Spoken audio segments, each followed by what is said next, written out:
বগুড়ার সারিয়াকান্দিতে যমুনা নদীর পানি কমে বিপদসীমার 12 সেন্টিমিটার উপর দিয়ে বইছে। তবে এখনও পানিতে তলিয়ে আছে ঘরবাড়ি আর ফসলি জমি। পানিবন্দী দিন কাটাচ্ছে হাজারো মানুষ। পানির কষ্ট, তারপরে চলাফেরা সব দিকেই কষ্ট, কোনো কষ্ট ছাড়া আর কোনো কিছু নাই। সিরাজগঞ্জ পয়েন্টে যমুনা নদীর পানি গত 24 ঘন্টায় 5 সেন্টিমিটার কমে বিপদসীমার 16 সেন্টিমিটার উপর দিয়ে প্রবাহিত হচ্ছে। পানি কমতে থাকায় বন্যা পরিস্থিতির কিছুটা উন্নতি হলেও ভারী বৃষ্টিতে আবারও পানি বাড়ার আশঙ্কা করছেন বন্যার্তরা। কুড়িগ্রামে প্রবল বৃষ্টি ও উজানের ঢলে ব্রহ্মপুত্র ও তিস্তার পানি বাড়ছেই। জেলার নিচু এলাকায় নতুন করে বন্যার আশঙ্কা দেখা দিয়েছে।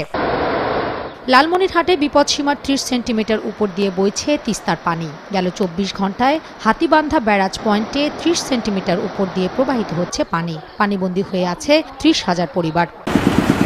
নীলফামারীর ডালিয়া পয়েন্টে তিস্তা নদীর পানি বিপদসীমার 30 সেন্টিমিটার উপর দিয়ে বইছে। পানি নিয়ন্ত্রণে রাখতে তিস্তা ব্যারাজের সবকটি গেট খুলে দেওয়া হয়েছে। চাঁদপুরে মেঘনা নদীর পানি বিপদসীমার 30 সেন্টিমিটার উপর দিয়ে প্রবাহিত হচ্ছে। এতে নদী তীরবর্তী চাঁদপুর সদর, হাইমুরচর ও মতলব সহ দক্ষিণ উপজেলার নিচু এলাকায় দেখা দিয়েছে বন্যা। পানিবন্দী হয়ে পড়েছে কয়েকশো পরিবার।